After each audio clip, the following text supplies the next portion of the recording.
Lions TV, we are sponsored by Regal Elevators and Lifts Consultants Limited, a company that is owned and operated by a Millwall fan, just like every single one of the sponsors that you can already see on the screen. If you are going to do a bit of business in 2021, then please keep it in the Millwall family by checking out all of our sponsors' website links in the description below or on our website, www.lionstv.co.uk. This is, of course, your Sunday show. We're going to look back at yesterday's good point on the road. I'm going to say 1-1 away at Cardiff, and we're going to look ahead to Tuesday's home game at the Den against league leaders Norwich. But as always, let's wind it back to yesterday, to the Cardiff City Stadium, and take a look at the 11 that Gary Rowett picked to start the match. So it was an unchanged side from the team that drew 0-0 against Watford at home last Tuesday at the Den, and I think, honestly, that was the right decision. It was Bolkowski in goal. Three centre-backs, Ryan Leonard, Jake Cooper and Sean Hutchinson. Danny McNamara, right wing-back. Scott Malone,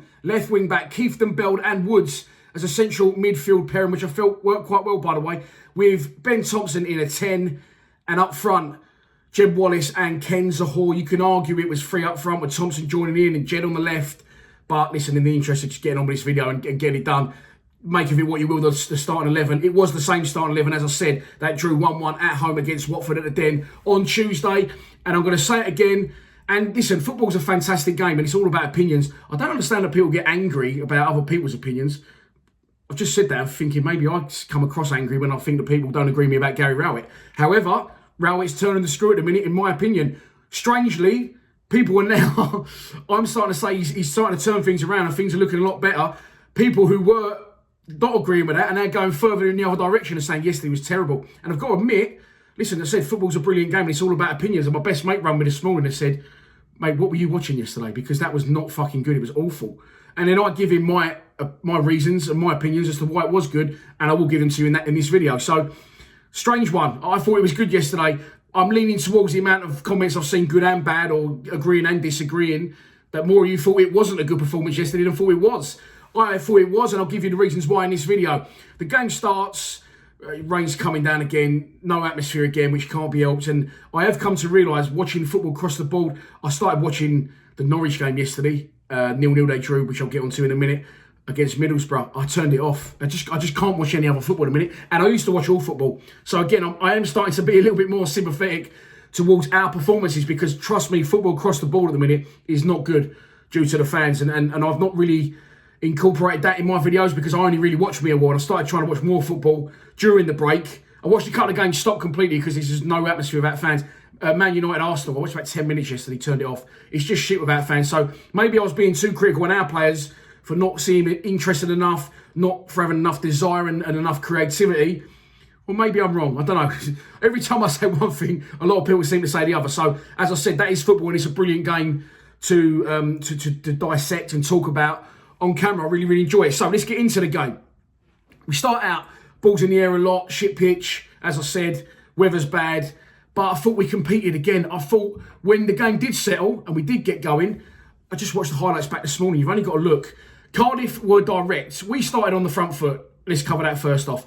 And we looked intense. Jed Wallace was brilliant yesterday. He was full of running. And the players just looked like they had more of a buzz about them. And they were just a little more confident than they have been in recent weeks. And obviously, off the back of 2 league games for getting the Bristol City FA Cup shit show, 4 points from our last 2 league games, one of those points against Watford and 3 points away against Huddersfield. Again, you've got to say it's a step in the right direction. And taking the Bristol game out of the equation again, I feel a reason it was a good performance yesterday is we've all followed it up now, 3 league games in a row. To go away to Cardiff and get a point isn't a bad thing. And I'll tell you why now, because we started the game, we scored the goal. Jed Wallace, just electric, gets down that left wing. He looks up, Jed, and he can see there's no one in the box. So all I can assume is he tried to do the little thing where he does that annoying thing, which really annoys me, where he knocks it off a defender and wins a corner. I think he's just tried to do that, and the defender's made a complete fucking hash of it, sticks it past his own keeper. Now, people on the live stream, and it was funny, saying things like, who's this Owen goal geezer? He's going to be our new top scorer, sign him up. Listen, I understand it wasn't the greatest goal. I understand it's a mishap at the back, but we can only do the right things and get in the right areas. So don't take anything away from Jed Wallace's endeavour there and his desire, because there was no one anywhere near him, and he sort of created that goal out for himself. And if it's their fuck up at the back, we've managed to break their defence and score a goal, cause confusion, and go 1-0 up. Cardiff then, I think, and Reading did this, when we played Reading away in Gary Rowett's first away game, Reading were very direct. Under Neil Harris, we was very direct, but we wasn't always good at it. Reading that day were very, very good at it. And I feel yesterday that Cardiff, yes, they're direct. Yes, they still got a little bit of Neil Harris DNA embedded in them with the long throws, as we used to see Ryan Leonard do. And Mick McCarthy, as we know, Big Mick likes to play direct. So I think there's a little bit of, bit of both embedded in them still. And they was direct when they were playing. It wasn't pretty. And I wouldn't be happy seeing my team play like this all the time. But there you go, I'm not a Cardiff fan. Long throws into the box, using the towel on the side. I don't know what the COVID guidelines were in that one. But throwing long balls into the box, getting bodies in, big horrible heads around the goalkeeper. And it does cause confusion. And I felt that was very good with that direct play. I just felt that we defended it very, very well. I thought we defended in numbers yesterday. I thought that we got a lot on our clearances, which we haven't been doing. Sean Hutchinson's a great defender, and I love him at the club, a brilliant player. But he's one of the worst culprits for that. He sometimes go to clear the ball and he'll just put it 2 yards up in the air or sideways, and we'll still end up under pressure. So I felt we was compact with our defending. I felt we defended a very strong, physically and attack-wise, directly team in Cardiff. I thought we condensed them well. We suppressed them, and they wasn't. Why do I keep using these big words? I don't know what I mean during my videos. Anyway, and we did well, and we defended very well. Ryan Leonard was also almost doing a man-to-man for me on Kiefer Moore, and the only one time in the game that he manages to give Lenny the slip is for the goal. Ryan Leonard so far is heading towards being our player of the season. And listen, there's one I got wrong, and I'm happy to admit I got it wrong. It isn't a problem. I would rather be wrong and say Ryan Leonard has turned into a brilliant player for us, currently getting utilised in the back three, more of a midfielder. And I think if we get other players coming in, I think you could see him pushed into the 10 and Thompson back out the side, or on loan to Pompey. I'm looking like we're going to sign this George Evans.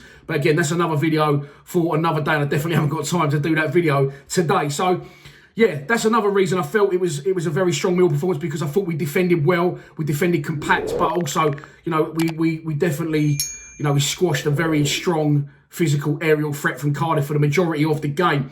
And after that, we go up the other end. Danny Mack makes a brilliant tackle, and for as much praise I've given Danny Mack and Ben Thompson recently, because I feel they've got that tenacity and that endeavour to want to play for the club and give everything. At times, they're both a little too keen, and at times, Danny Mack did get caught out yesterday where he's dived in a bit. Tomo will get onto their goal shortly. He needs long studs in his boots, Tomo. If you're watching, mate, you need long studs because you spend too much time on your ass. But I'd rather have those little mistakes from those players and have the desire and drive they bring to the team than have players on the pitch that you don't really know they're there. So the chance I'm talking about, of course, Danny Mack comes across, makes a scissor slide tackle on the left winger, in our area, by the way, bounces straight up, runs 40 yards, slots in Jed, who's now on the right-hand side. He puts a brilliant ball across the box to Ken Zahor. How many times do I want to knock that microphone, by the way?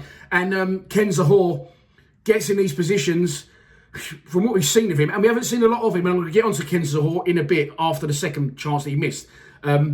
He completely misses it. And that could have been 2-0, and that could have been a very, very different story. At the other end, they've had very limited chances, Cardiff. For all the pressure and all the balls they slung into the box, they breached us very few times. One of those was a shot from wide on the left-hand side of our area, on the angle, straight into Bart's hands. He scoops out, thanks for coming. And the other one, of course, is a long ball into the box, one of many that I've spoken about in the afternoon.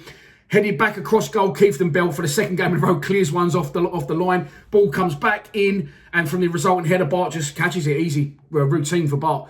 Keith Bell gives it Tony Craig-esque Bosch. I think I mentioned that yesterday in the video, but again, I'm growing to love him, and it's another reason I feel it's a step in the right direction, because I don't think when Gary Rowett first comes to the club, he would have signed a person like Keith Bell. I don't think he would have signed a person like he's trying to sign George Evans, but I think he's realised what the club's about now, reluctantly, and he realises what he's got to do to keep his job and get the boys playing. So he's going after, people knocking him going after George Evans as well, because he's a Derby player. I think he's going with the best of what he thinks we need, that he knows. And I think you'll get George Evans come in, as I said, into the back three, and I think you'll probably see Leonard pushed into the 10, and possibly Ben Thompson going out the side. So I don't knock Rowett for that. I think he's finally realised what a Millwall player is and what's expected from a Millwall player.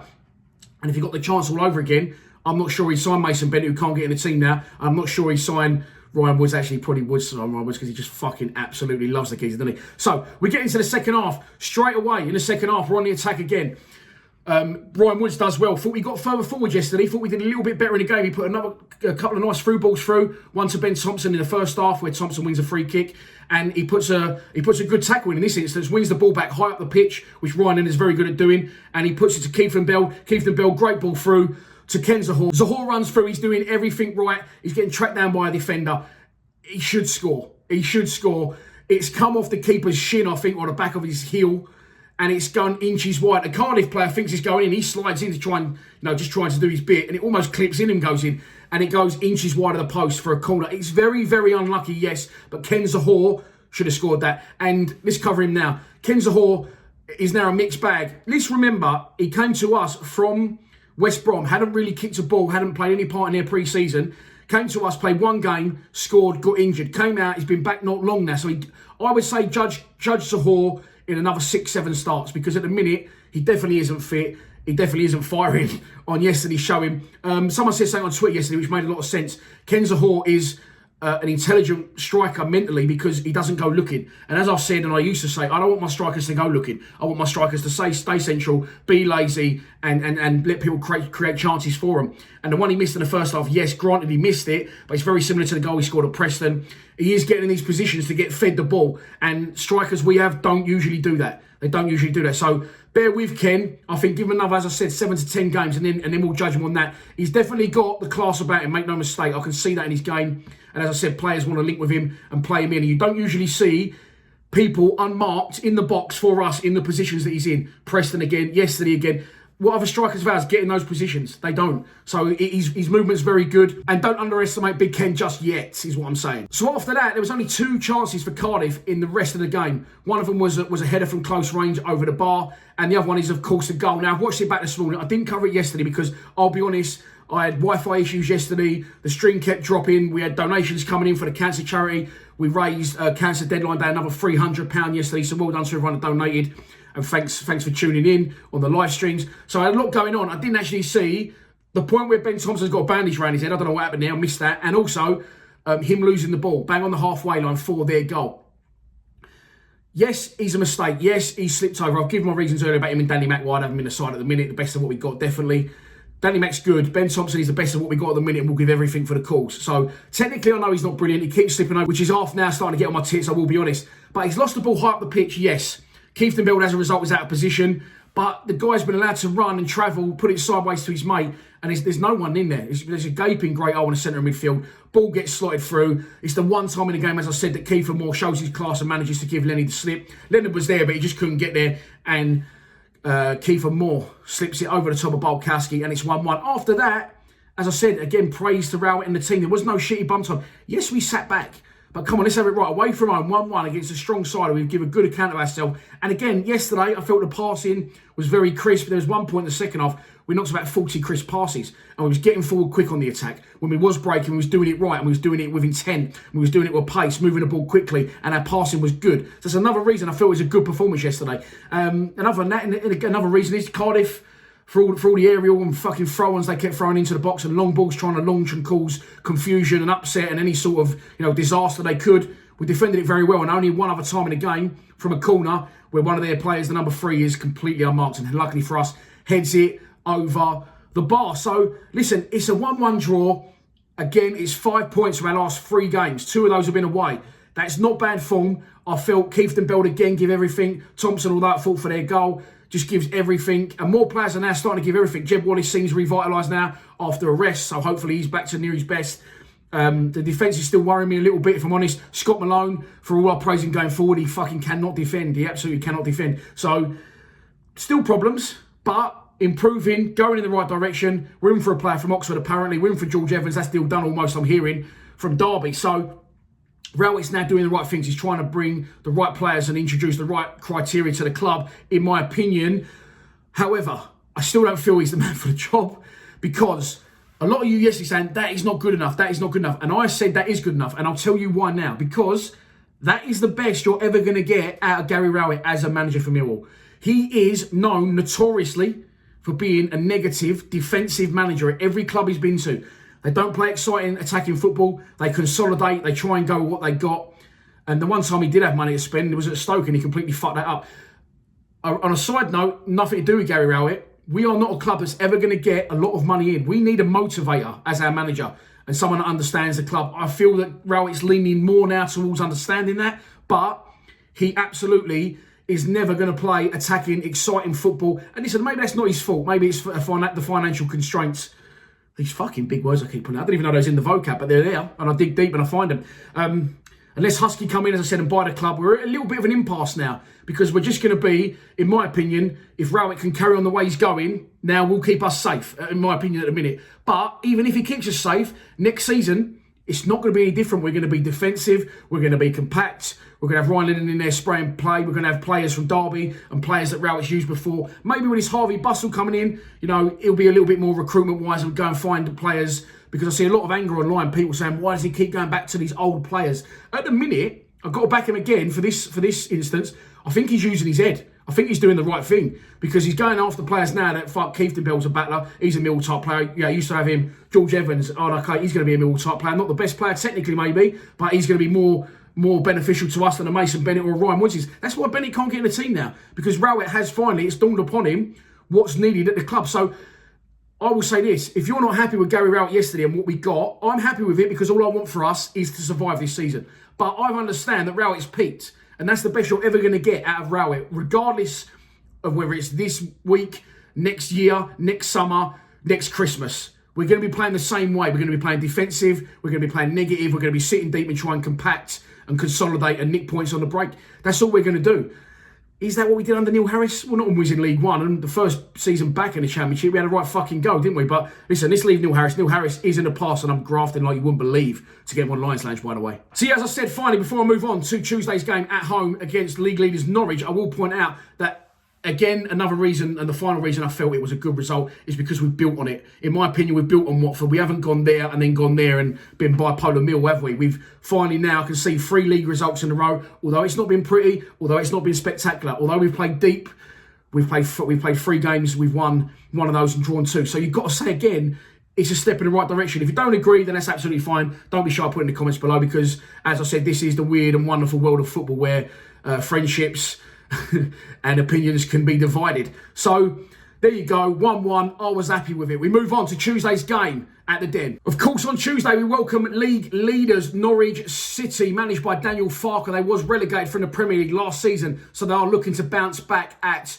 the first attempt. They currently sit top of the shop, 4 points clear of Swansea in second place. However, they've only won 3 of their last 6 league games, which isn't brilliant form. And as a result, Brentford and Swansea have pulled a little bit closer. So they'll be looking for 3 points at the Den. Last time out was yesterday. They drew 0-0 at home at Carrow Road. I mentioned it earlier. Wasn't a pretty game against Middlesbrough. The one to watch for them, I would have gone for the easy option and said Timu Pukki. But I've done my research this morning. Timu Pukki hasn't scored for Norwich since the 29th of December. You're probably thinking, hang on, mate, it's only January. But nearly a month without a goal from their main man isn't great reading for him. I would have then pointed to Buendia, but he got sent off yesterday, which means he's now ineligible to play in the game. So if ever we're going to get a little bit of joy against Norwich, it could be Tuesday. So this is your pre-match prediction, and here we go. Unfortunately, and I'm saying this with half a smile, we're going to lose the game by 2-1 because I think we're going to perform well. I think we're going to give a good account of ourselves.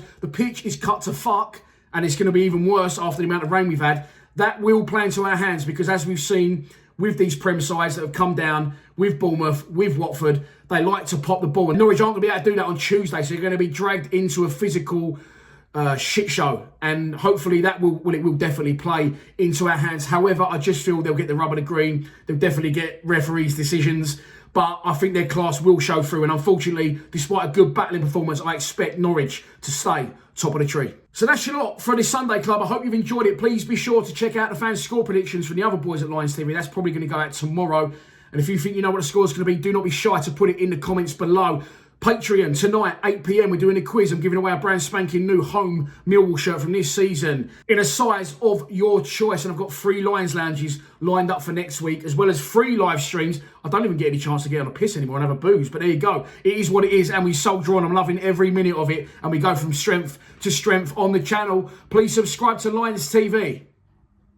Come on, you Lions.